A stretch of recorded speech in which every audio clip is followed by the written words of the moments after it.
Assalamu alaikum students. So today we will discuss about the clinicals of cardiovascular system. Okay, if you open your book, you can see in the start of the chapter एक index दिया हुआ है जिसमें के topics दिए हुए हैं और साथ उसके बुक नंबर पेज नंबर दिए हुए हैं.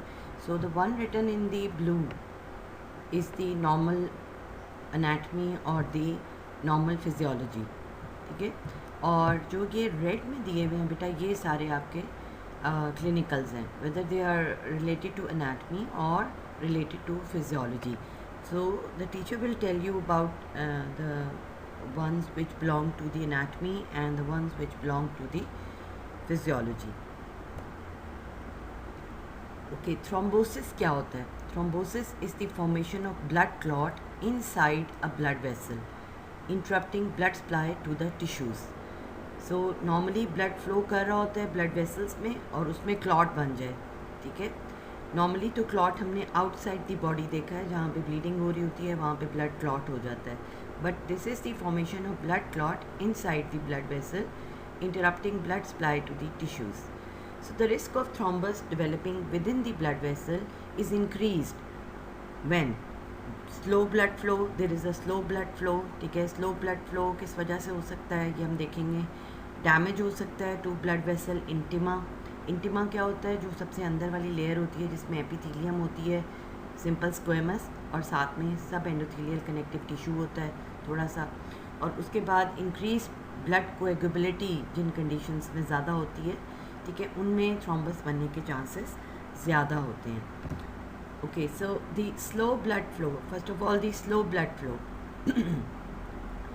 Now this is due to immobility. Patient bedridden है, ऑपरेशन हुआ है, उसके बाद वो पेन की वजह से हिला नहीं रहा अपनी टांगें. ठीक है, this is the most common cause due to immobility. Prolonged sitting और बेड रेस्ट. बेड रेस्ट पे पेशेंट्स होते हैं, ठीक है, उसमें हो जाता है. Blood vessel is compressed by an adjacent structure such as a tumour और tight clothing.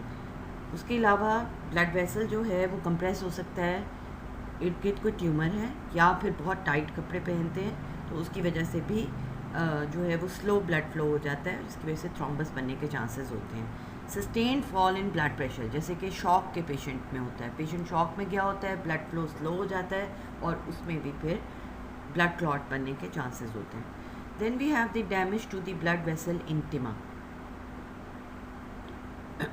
This is associated with atherosclerosis. तो एथीरोस्क्लेरोसिस हम देखेंगे आगे क्या होता है. Increase blood coagulability. डिहाइड्रेशन में ब्लड में टेंडेंसी होती है कोएगुलेट करने की, प्रेगनेंसी में, चाइल्ड बर्थ के दौरान, ब्लड क्लॉटिंग डिसऑर्डर्स में और कुछ मैलिग्नेंट डिसीजेज में.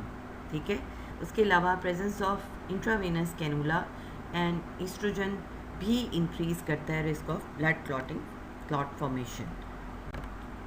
ओके, एम्बोलिज्म क्या होता है? वो तो थ्रोम्बस था. What is embolism? अब एक जगह थ्रोम्बस बना हुआ है, ठीक है, और वहाँ से कुछ उसका पार्ट टूट के ट्रेवल करता है in the blood vessel circulatory system and it gets lodged in a further narrow vessel. So blocking of a blood vessel by any mass of material travelling in the blood. ये travel कर रहा होता है. This is usually, ये can भी thrombus हो सकता है या फ्रेगमेंट ऑफ थ्रोम्बस हो सकता है या अदर मटेरियल भी हो सकता है. ज़रूरी नहीं कि थ्रोम्बस ही सिर्फ टूट के ट्रेवल करे.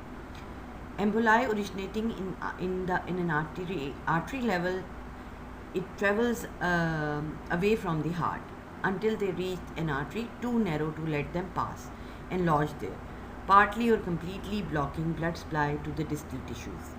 अब जब आर्टरी में एम्बोलाई डेवलप होता है तो अवे फ्रॉम दी हार्ट जाता है और फिर ये छोटे कैलिबर की वेसल में जाके फंस जाता है, जिसकी मोस्ट कॉमन एग्जांपल है stroke, myocardial infarction. Stroke brain की ब्लड वेसल में जाके एम्बोलिज्म हो गया है. मायोकार्डियल इन्फाक्शन हार्ट की ब्लड वेसल में वो जाके इम्पैक्ट हो गया है, या फिर लिम्स की जाके हो गया, तो गैंग्रीनस लिम्स हो जाती हैं. Emboli originating in veins travel towards the heart. जो वेन्स में एम्बोलाई ओरिजिनेट करते हैं वो ट्रेवल करते हैं हार्ट की तरफ और यहाँ से ये लंग्स में जाते हैं. pulmonary arteries में, और then they lodge in the first branch narrower than where they are.